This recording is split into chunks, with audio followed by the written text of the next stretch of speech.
O nosso programa de hoje tem um tema muito especial que eu tenho certeza que ou você já experimentou ou conhece alguém que está sofrendo desse transtorno. É a ansiedade. Então, gente, porque o tema é importante, compartilhe, marque aqui uma pessoa que você acha que esse conteúdo vai edificar. E para falar desse conteúdo, desse tema tão importante, nós temos aqui um especialista, o psicoterapeuta, Dr. Antônio Maspoli. Bom dia, doutor. Bom dia, é um prazer estar aqui, Tatiele, com um tema tão importante, não é? Sim. Gente, esse tema ele é muito importante. Nós sabemos que tem sido divulgado várias coisas que talvez não definem exatamente o que é ansiedade. Hoje nós vamos tratar esse tema com profundidade. Então mande as suas perguntas, fique até o final, comente. E Dr. Maspoli, eu gostaria de primeiro começar com a definição do que é ansiedade. Bom, é bem significativo. A gente pode pensar a ansiedade em vários níveis, né? No primeiro nível, a ansiedade é uma reação natural. Todos nós somos ansiosos, todos nós temos ansiedade. Um nível assim baixo de ansiedade é bom, porque ele acelera o sistema nervoso central, nos deixa atento, nos deixa em estado de alerta para poder e rende mais, não só a nossa ação psíquica, nossa racionalidade, mas também nossas emoções, o nosso corpo. A questão é quando essa ansiedade ela começa a ficar permanente e mais alta. Então, eu estou falando que é saudável uma ansiedade leve, né? Quando ela já começa a ficar média e mais alta, já começa a ser um problema. Então, assim, uma definição para o público em geral: a ansiedade é uma representação física do medo. Física do medo. Vamos lá, todos nós também temos medo. Quando a gente começa a expressar o medo fisicamente, que altera respiração, batida do coração, alguns ficam até paralisados em estados de freezing, né? Isso é ansiedade já num nível mais grave. Agora, do ponto de vista da neurociência, neurocientífico, é um pouquinho mais complexo, mas eu gostaria de explicar, né? Sim. Nós temos, Deus nos dotou de um sistema de proteção. Nós temos um sistema de proteção, nós avaliamos consciente e inconscientemente tudo. Nós avaliamos o risco de tudo, se aquilo é perigoso, se não é perigoso, enfim. A questão é que esse sistema, que é formado pelo eixo HPA, né, o hipotálamo, a hipófise, a adrenal, e no hipotálamo, ali na base do hipotálamo, as amígdalas cerebrais, que não são as amígdalas. Que a gente conhece, né? Que tem gente que quando eu dou essa conferência, fala assim, mas eu já retirei as minhas, então eu faço questão de dizer que está aqui, né? Essas estruturas, as amígdalas e esse sistema que eu falei, diante de um perigo, ele avalia se o inimigo, vamos colocar assim, um inimigo qualquer, seja ele real, imaginário, ou enfim, se nós somos iguais ou superiores ao inimigo, o eixo HPA produz adrenalina e cortisol para a gente enfrentar o inimigo. Se o inimigo é igual ou inferior a nós, né? Voltando, se o inimigo é igual ou inferior a nós, o eixo HPA produz adrenalina para a gente enfrentar. Se o inimigo é igual ou superior, produz adrenalina para a gente fugir. Vamos lá, se alguém pula de paraquedas, naqueles segundos do pulo de paraquedas ou de bungee jump, ele vai viver o maior nível de ansiedade possível para o sistema nervoso central dela. Mas quando pisa no chão, acaba. Agora você imagina que a mente começa a criar inimigos que não existem. Mas que estão registrados ali como inimigos. Esse sistema, ele liga e não desliga mais sozinho. Quando ele liga num nível razoável, a pessoa começa a ter crises de ansiedade. Se liga mais ainda, eu vou usar a expressão do aquecimento, né? Não é que o sistema nervoso aquece, é uma metáfora.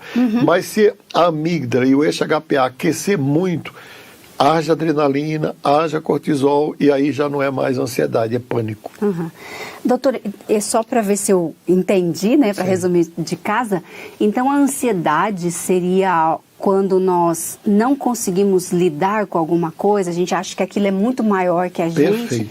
E aí eu começo, então, essa área de medo é acionada e eu começo ter essa crise de ansiedade quando muito forte é um pânico. Perfeito, Tati. A tua metáfora é perfeita. O que ocorre com o ansioso? Pelo próprio estado de ansiedade, se esse sistema já aqueceu, já ligou e não desligou, ele tende a ampliar as coisas. Né? Então um probleminha vira um problemão bem grande, né? Uma situação natural do cotidiano vira um estressor. Sim. E aí, para a gente entender, isso é diferente para cada pessoa, né? Porque o que é difícil para um, talvez para outro não seja, né? E como saber quando é essa ansiedade normal e quando já não está mais normal? Sim. É fácil saber, a gente usa muito a questão dos indicadores do sono, né? Aqueles vários níveis do sono. Mas eu falo assim, uma forma bem simples, uma pessoa começa a sair do estado natural para um estado de ansiedade já considerado como um transtorno mental, quando, por exemplo, ela dorme 1 hora, ela deita, dorme profundamente, aí ela acorda ligada e fica horas e horas com a sensação de euforia. Isso já é um indicador de que tem alguma coisa errada. Por quê? Porque enquanto ela estava dormindo, o eixo HPA jogou adrenalina e jogou cortisol. E as pessoas acham que isso é bom. Ela fala, nossa, dormi 2 horas e parece que eu dormi a noite inteira e vai trabalhar. E aí vai sobrecarregando, né? Eu escuto muito isso. A pessoa fala, eu dormi 3 horas e foi suficiente. E aí, depois de um tempo, você percebe, né? Não é. E doutor Maspoli, fala um pouco então pra gente, assim, além do sono, quais são outros indicadores que as pessoas podem ficar atentas? O sono, o que mais? A incapacidade de tomar decisão, que a gente chama de estado de freeze, né? Que você sabe, né? No estado normal, toda decisão gera ansiedade. A gente chama de angústia pré-decisional. Então, se a pessoa tem que decidir entre uma carreira e outra, entre casar ou não casar, casar ou separar, viajar ou não viajar, mudar de emprego, essas coisas naturais. Mas essa paralisação é por um tempo determinado. Quando a pessoa fica paralisada, ela não consegue tomar decisão, aí você já está evoluindo para um transtorno de ansiedade. Ou um outro caso que é muito comum, né, especialmente entre pastores, né, que eu atendo muito pastores como conselheiro, nem como terapeuta. Eu venho pastoreando pastor há 20 anos. Aí ele chega e fala assim, reverendo, você acredita que eu assumi 2 compromissos para a mesma hora, no mesmo dia? Isso já é um sintoma que a ansiedade já tomou conta. E mais aí veio o suor frio, as mãos frias, taquicardia, essa respiração ofegante, cansaço. Né? E às vezes até dor no peito. O que não é nenhum risco de ataque cardíaco. Os PS vivem entupidos de pessoas com ansiedade, ocupando os cardiologistas e os clínicos que estão de plantão achando que vão ter um ataque cardíaco. E a ansiedade. Só eles dão um diazepam e mandam para casa. Olha só. E assim, uma dúvida que nós temos cristãos, né? Assim, eu acho que é uma coisa que passa na nossa cabeça sempre. Em que momento essa ansiedade, ela é uma ansiedade gerada por tudo isso, né? Que você colocou aí, não conseguir superar alguma coisa, né? Aquilo ser maior do que a gente. Ou quando essa ansiedade é uma falta de confiança, né? As pessoas sempre associam isso, porque a palavra de Deus, que é uma boa questão. Eu colocaria um outro fator, mais 2 fatores desencadeadores da ansiedade. Primeiro é o trauma. Pessoas que foram traumatizadas ou na infância, ou na juventude, ou na vida atual onde elas estão, esse sistema já liga automaticamente. Então ela já fica ligada. Os traumatizados, eles são ligados naturalmente, eles têm um nível maior de cortisol, um nível maior de adrenalina, né? O outro é o estresse. Então, o estresse é o maior gatilho, tanto para a ansiedade, quanto para a depressão, quanto para o pânico. Sim. Acho que a gente pode, então, responder a outra pergunta no finalzinho. Pode. Porque eu quero entrar nisso que você falou. Essa questão do trauma, né, da pessoa, isso também está ligado ao controle? Porque eu percebo assim que, tirando por mim, né, pensando na minha vida, de diversos traumas que eu vivi, eu desenvolvi aí uma questão de controle. Então, quanto mais controle eu tivesse de uma situação, mais segura eu me sentia. Eu né? acho você muito corajosa, porque você se coloca nas perguntas. Espero que o pessoal lá se coloque. Espero que você se coloque também aqui nas perguntas. Gente, eu absorvo tudo. Eu tô aqui, assim, tô aqui igual você, aprendendo. Espero que você aí se coloque na pergunta da Tati, que faz muito sentido. Você quer repetir essa última pergunta? Porque eu percebo assim que o controle, né? Isso, entendi. A questão do controle do trauma. Olha, é por isso que eu brinquei com você, porque assim, o traumatizado, ele já vive na expectativa apocalíptica, né? De que vai acontecer uma catástrofe, de que vai acontecer uma desgraça, de que alguém vai morrer, de que alguém vai dar tudo errado. Então, é verdade, né? E aí, sabe o que acontece? A mente cria a ilusão de que ele pode controlar a realidade. E por quê? Porque internamente está um caos. Estamos rindo, gente, porque eu estou me vendo aqui. Internamente está um caos. Então, se eu organizo a realidade, sei onde o marido está, onde o filho está, que hora vai voltar, que hora não vai voltar, né? Tem um ali. Parece que você se sente mais seguro. Eu diria que a rotina deixa mais seguro mesmo. Mas eu penso que a ideia de controle é uma ilusão. Sim. Porque quem controla tudo é Deus. Exatamente. Ele não controla nada. É uma das coisas A gente não controla absolutamente Sim. nada. É uma das coisas, assim, doutor Márcio, que Deus mais trabalhou em mim. Essa questão do controle, de entender que eu não tinha o controle de nada, né? Mas que Isso eu é percebo... muito saudável. Entender que a gente não controla nada. Exatamente, que essa dependência, né, é uma coisa que foi trazendo liberdade. Agora, voltando à questão lá, né, até que ponto isso mexe também com a espiritualidade. Sim, né? Veja bem, a gente quando falou de depressão falou bastante sobre isso, então se você não assistiu, assista lá o programa da Tati sobre depressão. Veja bem, olha... Quando você altera o sistema nervoso central, né, você altera tudo. Quando você altera, assim, se aumenta o nível de ansiedade, baixa o nível de amor próprio, de autoconfiança, de confiança em Deus, né? É por isso que Jesus falou assim com muita serenidade, ó, não andeis ansiosos por coisa alguma, né? Porque a ansiedade, ela realmente quando a pessoa está ansiosa, ela começa a sofrer um sequestro emocional. Fala um pouco do que é sequestro emocional. Vamos lá. Nesse nosso sistema aqui do cérebro, nós temos esse sistema que é de defesa, né? E ele não segue a razão. Ele é absolutamente impulsivo, emocional, ele não segue a razão. Então, o que ocorre? À medida que a pessoa vai se tornando mais ansiosa, ou então entra numa crise de ansiedade generalizada, o eixo HPA e a amígdala impede que os lóbulos frontais funcionem. Então, a pessoa não raciocina. Sim. Ela não lembra do passado, ela não tem perspectiva de futuro.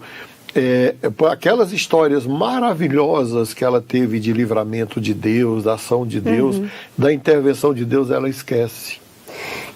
E doutor Márcio, o senhor falando isso, eu também percebo que a pessoa ansiosa, ela fica com o pensamento viciado também, né? Pensando nas mesmas coisas, né? Circular. É isso que você fala da dificuldade de tomar decisão, é isso?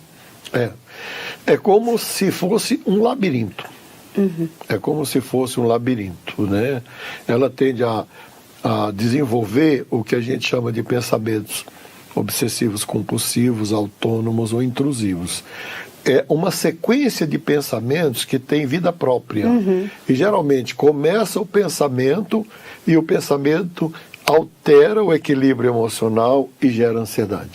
É tanto que quando eu atendo alguém, eu falo, ó, faz um caderno, uma coluna assim, ainda sou da época da escrita, então você faz uma coluna e coloca que pensamento eu tive e o que eu senti depois.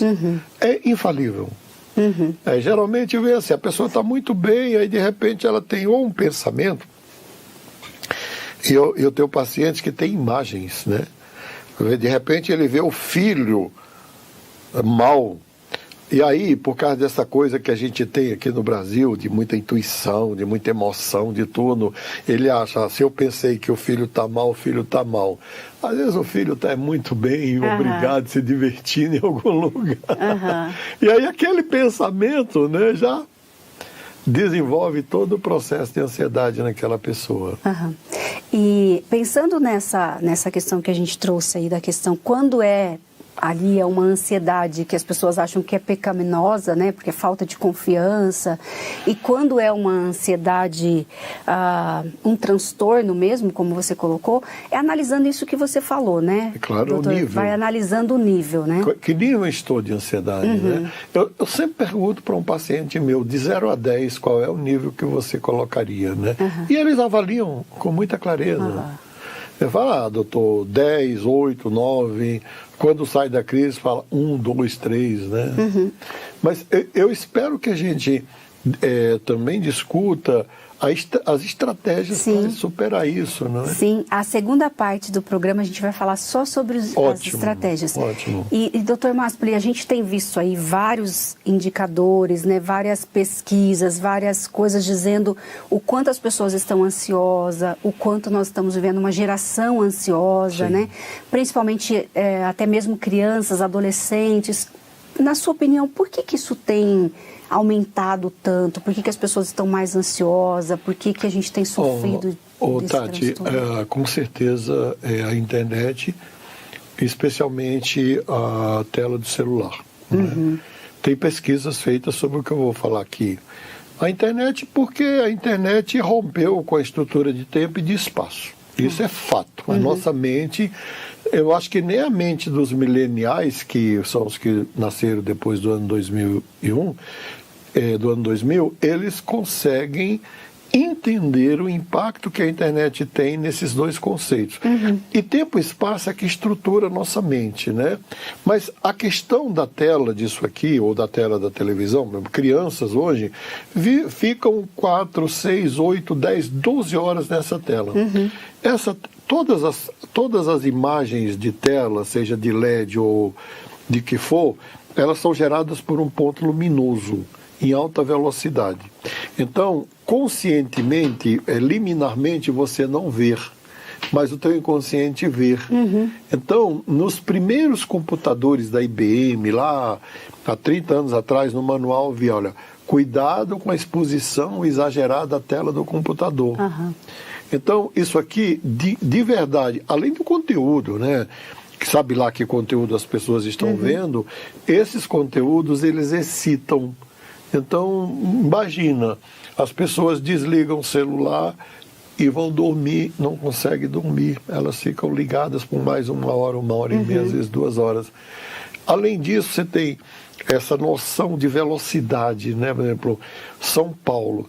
As pessoas vivem correndo, elas já andam correndo, não é? E as empresas também nos estimulam, né? Sim, eu vi a ideia de metas, né? E eu vi uma empresa colocando assim num carro, entregamos para você em 30 minutos.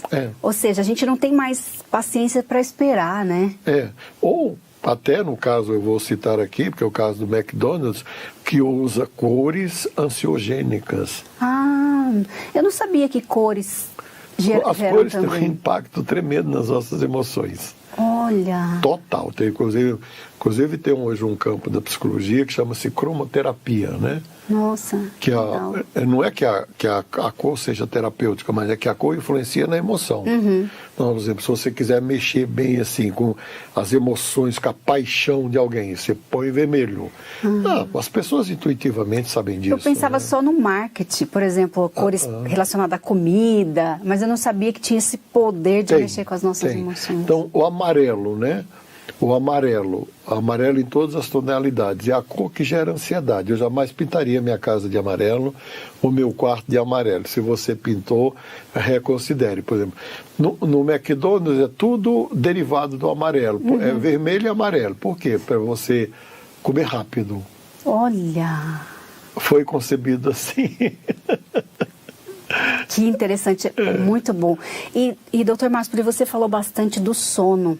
Sim. E o sono é uma coisa que eu gosto bastante de pensar, porque ele influencia diretamente no nosso bem-estar.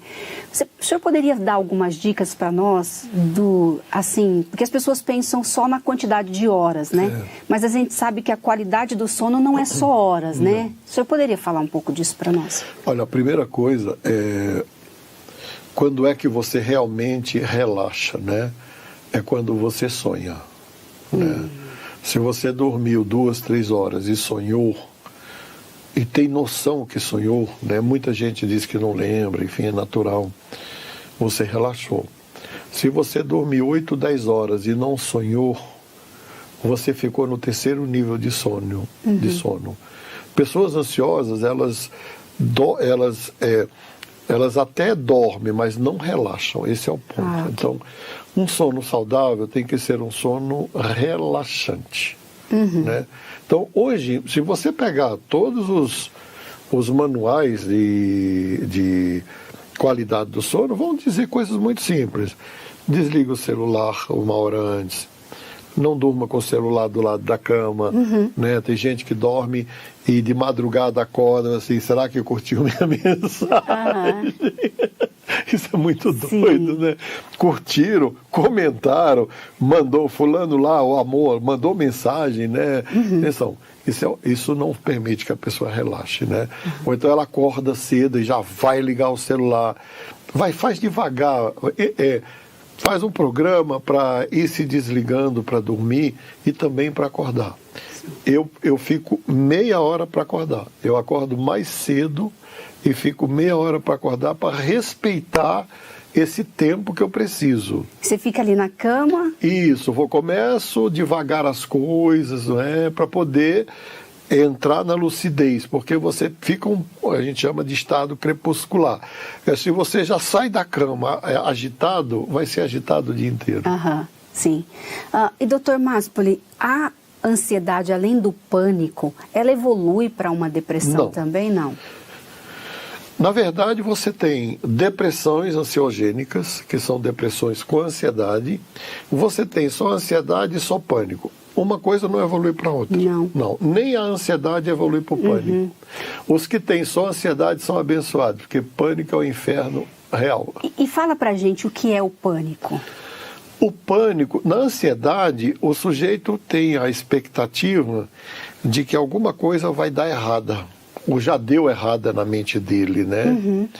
O ansioso, ele cria situações em que ele... vou falar uma coisa aqui bem, né, pesada. Ele cria a ideia de, muitas vezes, que ele fez alguma coisa errada e ele vai ser descoberto. É como se tivesse um Sherlock Holmes atrás dele, né? Qualquer hora aquilo vai aparecer, né? Já é bem paranoico, né? No caso do pânico é muito pior, porque no pânico, Tati, a pessoa tem a sensação física que está morrendo. É por isso que quem tem pânico não sai sozinho, a vida vai ficando cada vez mais limitada, isolada, porque ele tem a sensação física que está morrendo mesmo, fisicamente morrendo. Nossa. E nas crianças? Crianças é diferente a ansiedade? Não. São as mesmas coisas? É diferente a manifestação, porque hoje você tem, porque é muito raro no Brasil, no Brasil de hoje, tanto na medicina, quanto na psiquiatria, quanto na psicologia, é raro a pessoa que seja capaz de fazer um diagnóstico diferencial. Então, uma criança ansiosa, ela é hiperativa. E aí ela é classificada como TDAH. E não é.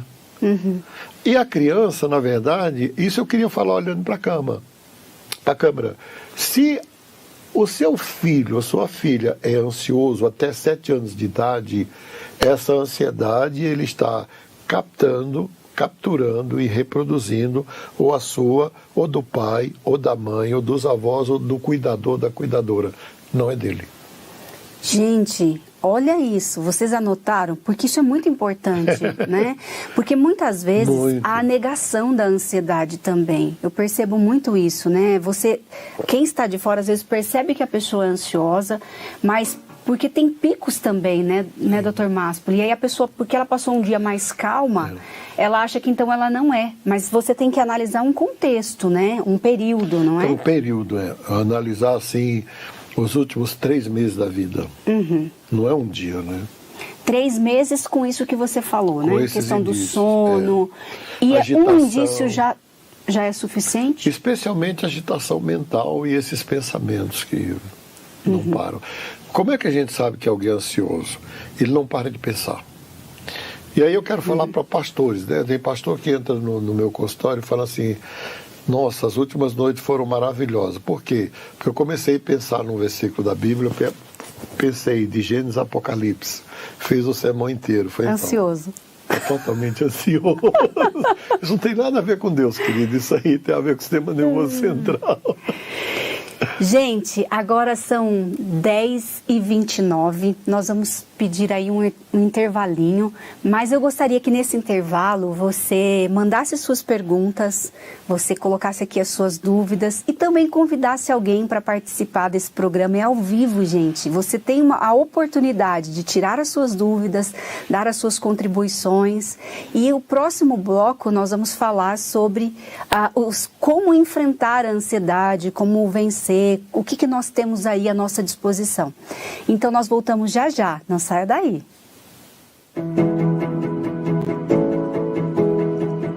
Estamos apresentando Tati Elas com Tatiele Melo.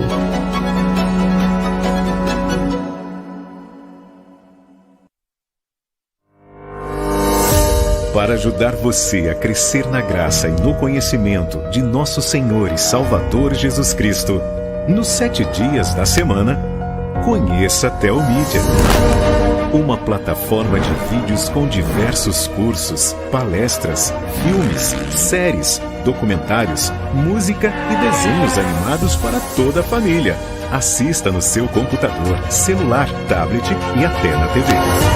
Acesse pelo site teomídia.com e faça uma inscrição gratuita. Teomídia. Assista quando quiser, onde quiser.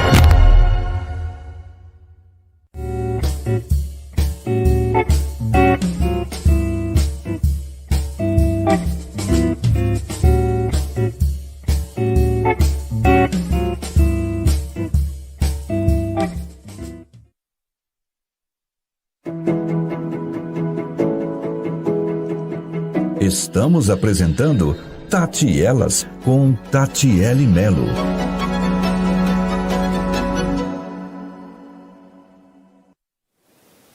Oi, gente, estamos de volta, agora é 10h30 e para o nosso programa Tati Elas, continuando o tema ansiedade com o Dr. Máspoli.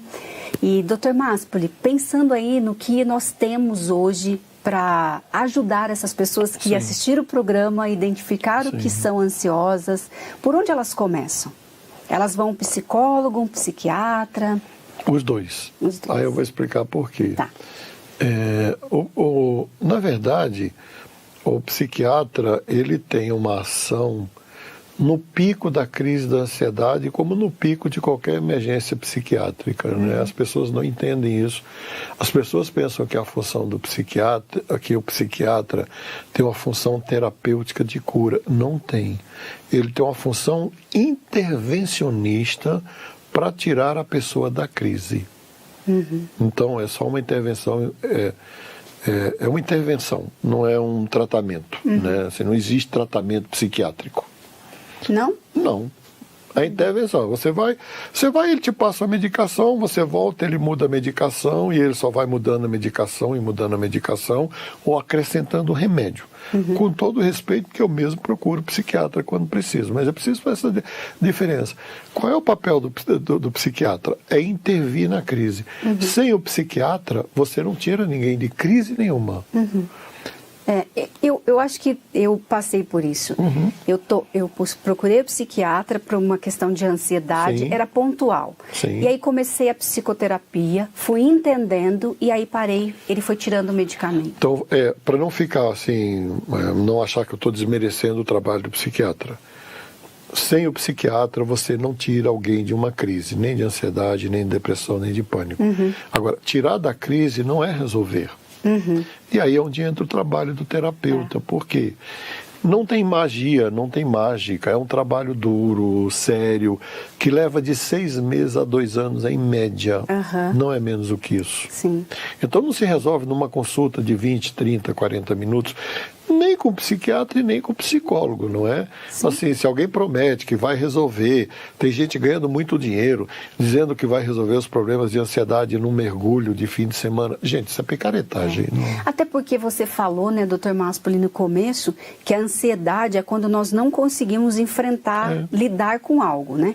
E às vezes isso está relacionado ao nosso passado, está relacionado a algo que a gente está vivendo agora, e que se a gente não conseguiu, significa que a gente precisa de ajuda, né? Sim. De alguém que nos ajude a olhar diferente. Sim, e voltando àquela estrutura do eixo HPA, quando a amígdala liga, ela sofre inclusive alterações estruturais. Ela aumenta de tamanho. Né? Então não é... O que eu vou falar aqui não é uma crítica só à psiquiatria, mas à psicologia também. A psicoterapia também. Dificilmente uma técnica verbal, no sentido de uma terapia de fala, como a psicanálise ou a psicologia junguiana que eu represento, né? Ou mesmo o TCC vai resolver. Como é uma coisa não verbal, porque a ansiedade é não verbal, as técnicas também têm que combinar o verbal com o não verbal. Então fala com a gente, Dr. Máspoli, um pouco sobre a questão do medicamento e também sobre essas técnicas que você citou agora. Sim, então, primeiro, a crise de ansiedade, a crise generalizada de ansiedade, aquela que gera angústia, pânico, que gera medo, que o coração bate e soa frio, enfim, para a respiração, psiquiatra. Imediatamente, porque existe hoje uma série de remédios que são paliativos. Isso precisa ficar claro também. O que eu estou dizendo, eu tirei do site da Sociedade Brasileira de Psiquiatria. Então, não são minhas ideias. Né?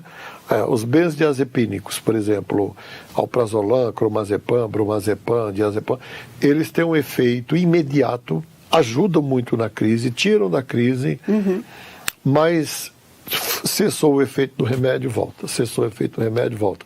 É tanto que, à medida que o tempo passa, eles vão aumentando a dose e isso afeta a memória, a cognição, enfim. Né? Então, primeiro ponto. Agora, se a gente quiser fazer um enfrentamento da ansiedade, né, a gente tem que pensar numa estrutura um pouco mais complexa. O primeiro ponto é aceitar que se esse sistema ligou, ele não desliga mais sozinho.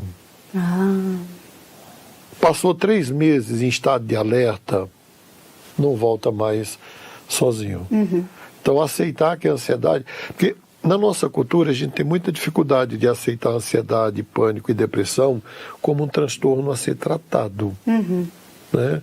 Como algo a ser enfrentado e tratado como uma febre, por exemplo, uma gripe, um mal-estar. A gente vê como? A maioria vê como? Se tem essa dificuldade para ser tratada, ela pensa como? Muitos veem como um problema espiritual, como falta de fé, como falta de confiança em Deus, ou como algo que faz parte da própria vida. E não faz, né? Ninguém precisa... A vida não precisa ser tão dramática, né? O tempo todo dramática. Então, acho que primeiro é aceitar. Eu sou ansioso, minha ansiedade fugiu do controle, fugiu da normalidade, está afetando meus relacionamentos, minha vida, então vou procurar ajuda. Se é uma crise, procura o psiquiatra, toma medicação lá por um tempo e vai buscar psicoterapia. Né? E aí eu posso falar de algumas estratégias. Por favor, fale essas estratégias da psicoterapia. Tá. As estratégias que eu uso são usadas nas maiores universidades e hospitais do mundo, como Stanford, Harvard, Johns Hopkins, né? Então vamos lá. Primeira coisa que você tem que fazer, né? Você percebeu que está ligado, a mente consome 20% do oxigênio que o corpo produz. Então ela sozinha consome quase 1/4 de toda a energia que o corpo produz. Na ansiedade ela não oxigena bem. Então o primeiro ponto que a gente tem que trabalhar é a oxigenação do cérebro. Aprenda a respirar. Fazer respiração diafragmática, né? Eu sugiro encher o pulmão de ar, assim, prender, né? E depois soltar devagar. Você tem que sentir que o ar está entrando no pulmão, prender e soltar devagar. Fazer isso assim, sequências de 12 vezes quando não estiver ansioso. O problema... Quando não estiver ansioso? Olha, eu sempre fazia isso quando estava ansiosa. Não vai funcionar. Isso já vai ajudar muito o cérebro nesse processo que eu falei de desligar, né? Então, porque se você fizer, eu chamo de treinamento, porque tem que ser 3 meses. Então, todos os dias você respirar, inspirar, aprender a respiração, sentir o ar entrando, permanecendo e saindo do corpo. E se focando nessa respiração. Então, assim, no ato de respirar. Respirar é mais importante que comer, né? A gente até fica alguns dias sem comer. Fica até 40 dias sem comer. Agora, sem respirar, a gente não fica mais do que 2 minutos. Então, gaste tempo com o ato de respirar. Ah, mas o meu dia é corrido. Quando você estiver tomando banho, lá debaixo do chuveiro, faz a sua respiração lá, né? De repente você vai aproveitar a água descendo no seu corpo, o ato de tomar banho. Os meninos coisa. Aqui, ó, na câmera, né? Pode fazer, né? Pode fazer também. Viu?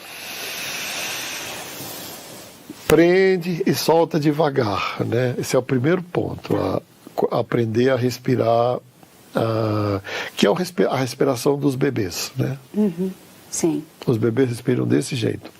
Até os 7 anos eles respiram desse jeito. De repente eles entram na sociedade e aí a coisa de falar, de trabalhar, não respira mais. A gente respira muito mal, né? Além da poluição do ar, a gente respira muito mal. Então,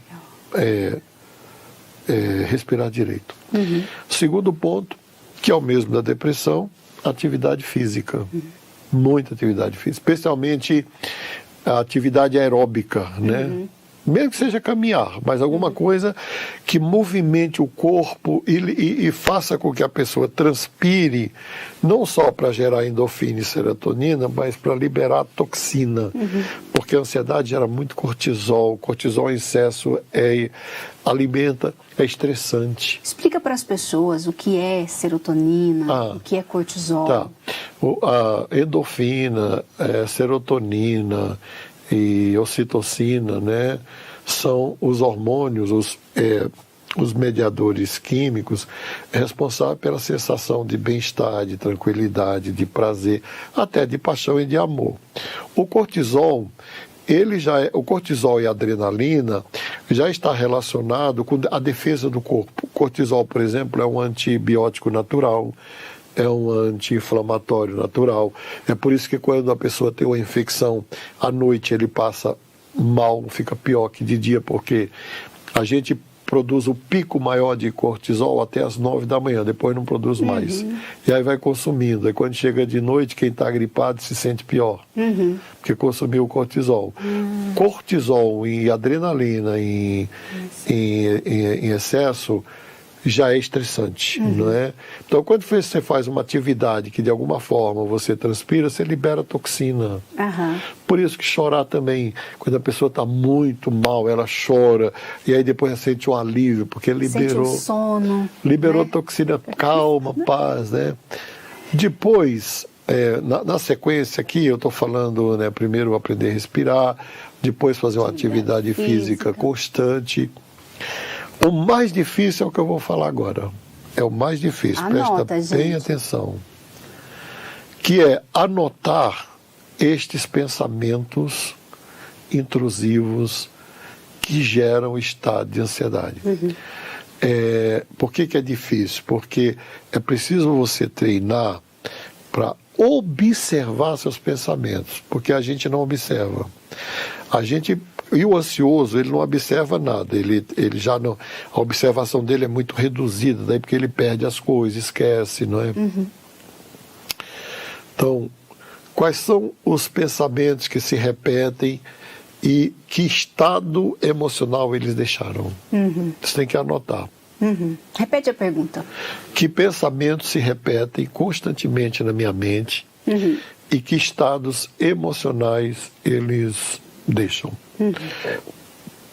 Então vamos pensar aqui em alguém que tem ansiedade para viajar. Então, seja de avião, vamos pensar de avião, que é mais comum. Viajar de avião me deixa muito ansioso, às vezes até em pânico, né? Assim, tal. Então, estas pessoas, elas desenvolvem pensamentos de que o avião vai dar problema, de que o avião vai cair, de que o avião vai ter uma pane. Assim como desenvolve, por exemplo, com o marido, que o marido vai passar mal, que vai ser assaltado, que o filho que vai... alguma coisa. O risco é real, mas a pessoa fica dentro disso. Bom, o trabalho agora, depois que ele mapeia, é aprender a dialogar com esses pensamentos. Então, por exemplo, eu sempre sugiro às pessoas, adiante de um pensamento compulsivo permanente, colocar o se. Eu vou pensar aqui em alguém que eu atendi mesmo, mais de uma pessoa. Doutor, eu penso que eu vou entrar no avião e o avião vai ter uma pane. Bom, e aí você coloca o se. Logo em seguida, estou até vendo o avião tendo pane, né? E se não tiver? E se não cair? Não cair. E se o marido estiver muito bem no trabalho? E se a mulher estiver muito bem lá na igreja? E se o filho estiver muito bem com os amigos dele, não é? E se ele atravessar o trânsito e nada acontecer no carro? O se abala essa estrutura, por quê? Porque ela aponta uma saída para aquela situação que não tem saída e gera uma nova sinapse. É mais difícil. Por quê? Porque é um exercício constante, né? É pena que não dá tempo para a gente pensar, por exemplo, como é que essas vozes são criadas em nós. Elas são criadas em nós. E depois, a nossa tarefa é mudá-las. Não é? A gente pode mudar essas vozes em relação à autoestima, autoconceito, amor próprio, em relação à fé também. Né? Muitos falam assim, Deus está pesando a mão sobre mim. E aí eu sento, olho para ele e falo, e se não estiver? Sim. Com certeza, nós vamos ter muitas outras conversas, né, para aprofundar um pouco mais nisso, a depressão também, né? E agora eu gostaria de ler aqui o que o pessoal que está assistindo está dizendo. A Dilma Rios, ela diz assim, Dr. Mastro, estou afastado do trabalho há 60 dias, por estar com transtorno de ansiedade generalizado. Eu pergunto, qual a diferença entre esse transtorno e o burnout? Vamos lá. Eu diria que a ansiedade é um nível bem abaixo do burnout. No burnout, inclusive, foi classificado pela Organização Mundial de Saúde como transtorno funcional a partir de janeiro de 23. Se a gente pensar que vamos pensar em subir degraus, né? Vamos lá, você está no nível médio de estresse, você está ansioso. Você está no nível mais acentuado, você passa da ansiedade para a depressão. Você está no burnout, você já começa a ter complicações físicas. Físicas? Como o quê? Pressão alta. Pressão alta. Né? Doenças autoimunes. Essas doenças autoimunes, o que são? São doenças que o próprio corpo produz. Né? Por exemplo, um exemplo assim, muito simples de doença autoimune é o hipotiroidismo. O nosso sistema imunológico, ele é muito inteligente, mas quando a mente estressa, ele perde a capacidade de discriminar quem é o inimigo. Então o sistema imunológico, que deveria atacar um corpo estranho, ele ataca, por exemplo, a própria tireoide. Entendi. É muito sério. Né? E são várias, né? Eu estou dando um exemplo assim bem simples. A Verônica Azevedo está dizendo assim: o mestre Dr. Máspoli me tirou dos momentos mais sombrios. Graças a Deus, eu registro a minha gratidão a Deus pela vida dela. A Danúbia é minha irmã, gente.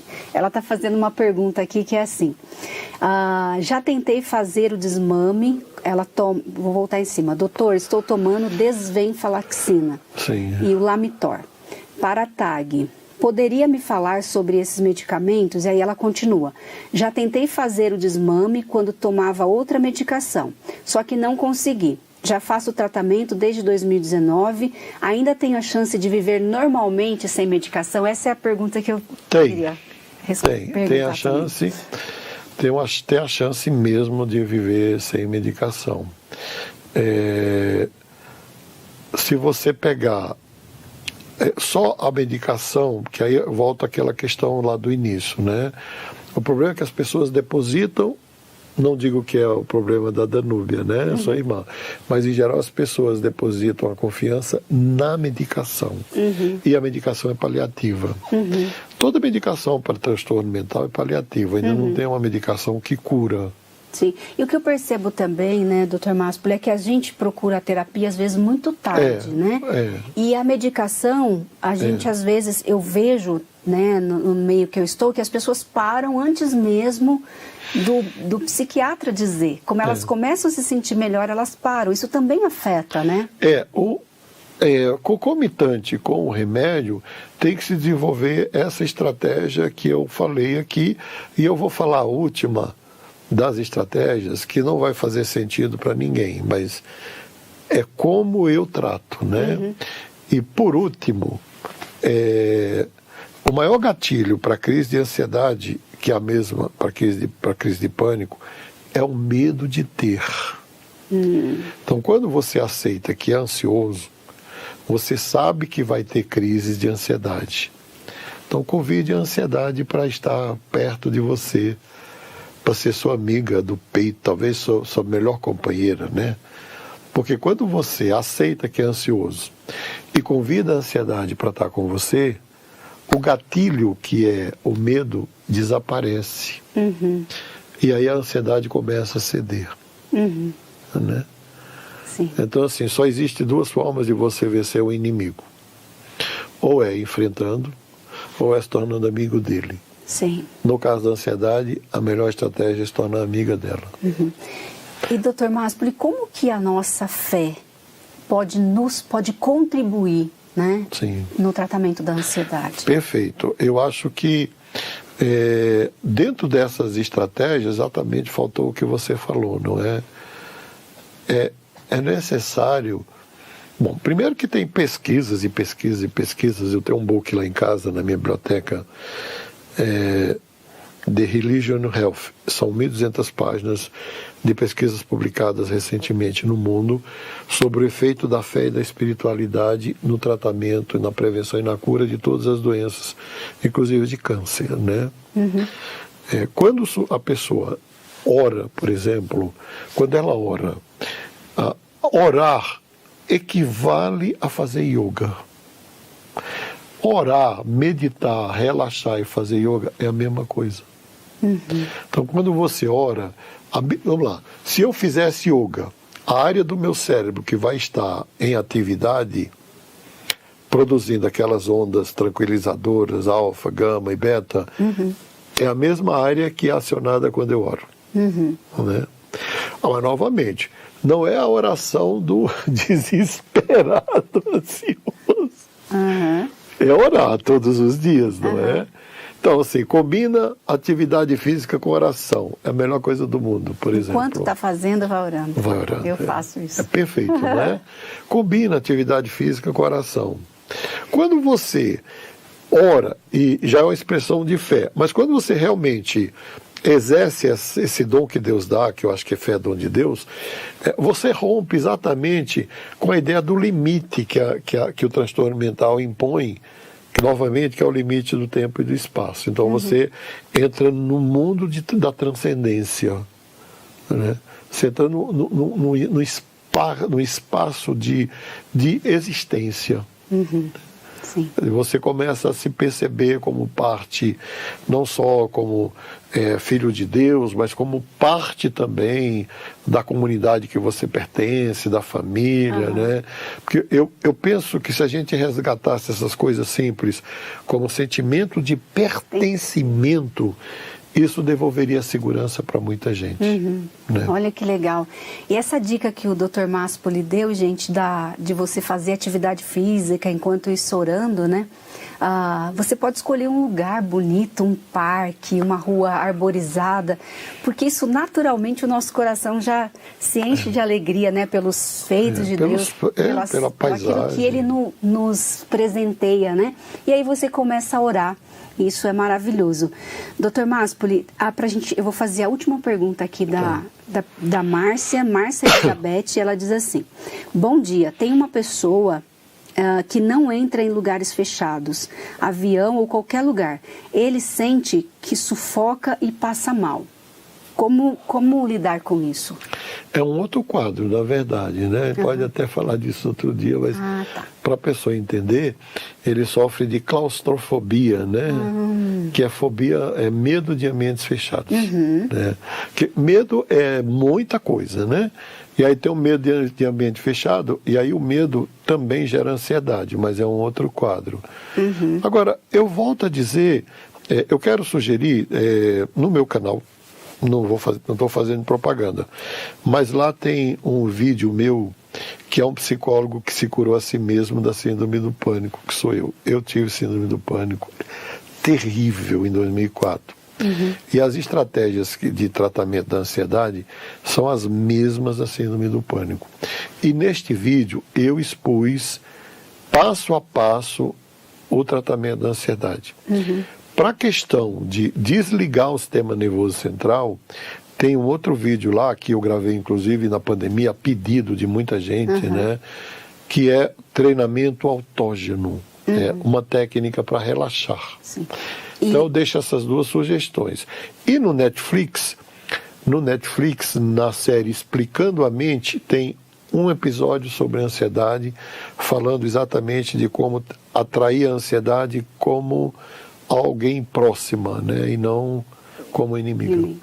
O canal do Dr. Máspoli é o seu nome, é o meu né, nome, Antônio Máspoli. Então você pode procurar no YouTube e também no Instagram também ele está lá. E você pode, de repente, mandar as suas perguntas para ele que eu não consegui responder aqui. Dr. Máspoli, o que você falaria para quem está enfrentando uma ansiedade, para quem está sofrendo de ansiedade ou está convivendo com alguém, um filho, um esposo, muito ansioso? O que você falaria para essas pessoas para a gente encerrar o programa? Tati, eu diria que é um quadro absolutamente irreversível. Eu vou dizer o que eu disse para uma mãe ontem, né, de uma filha de 19 anos que está tendo crises de ansiedade generalizada. Uma menina da igreja, nascida e criada na igreja, e eu falei para ela: confie na sua filha, confie em Deus e confie na sua filha. Né? Veja esta situação, né, apenas como um momento. Ela não precisa ser definitiva. Hoje, pânico, ansiedade, depressão são quadros absolutamente reversíveis. A depressão, algumas não, mas ansiedade e pânico são completamente, totalmente irreversíveis. Elas não são genéticas. Ansiedade e pânico, todo bebê é feliz, tranquilo, todo bebê vive em paz, dorme 18 horas ou mais por dia, enfim. Ansiedade é aprendida. As condições nas quais nós vivemos ou fomos criados que nos deixaram ansiosos. Então é possível reverter, é possível desaprender e aprender a viver com mais tranquilidade, né? Sim.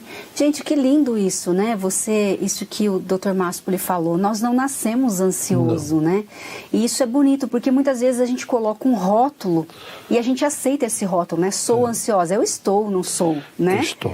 Então, se eu estou, eu posso mudar isso. E aí, glória a Deus pelos profissionais que nós temos hoje, por várias maneiras, né, de enfrentamento dessa ansiedade. Gente, eu quero agradecer ao Dr. Maspoli mais uma vez, muito obrigada. Ele vai voltar várias vezes, né, gente, porque o assunto, obrigado, né? E agradeço de coração, viu, Dr. Maspoli? Gente, muito obrigada pela presença de todos vocês. Eu espero que você possa compartilhar esse programa de hoje. Como eu falei semana passada, e eu quero que você grave o que define esse programa. São graças em conversas ou conversas através de graça, né? Nós levamos isso para a sua casa, que você possa então compartilhar essa graça, que é distribuída através de um bate-papo informal, gostoso, com o objetivo de glorificar a Deus e te ajudar a viver cada vez melhor. Eu agradeço a vocês e até a próxima semana. Tatielas, apresentação Tatiele Melo, produção Arthur Mendes, direção-geral Marcelo Valim, gravado no estúdio Comeve, um programa Telmídia, www.telmedia.com.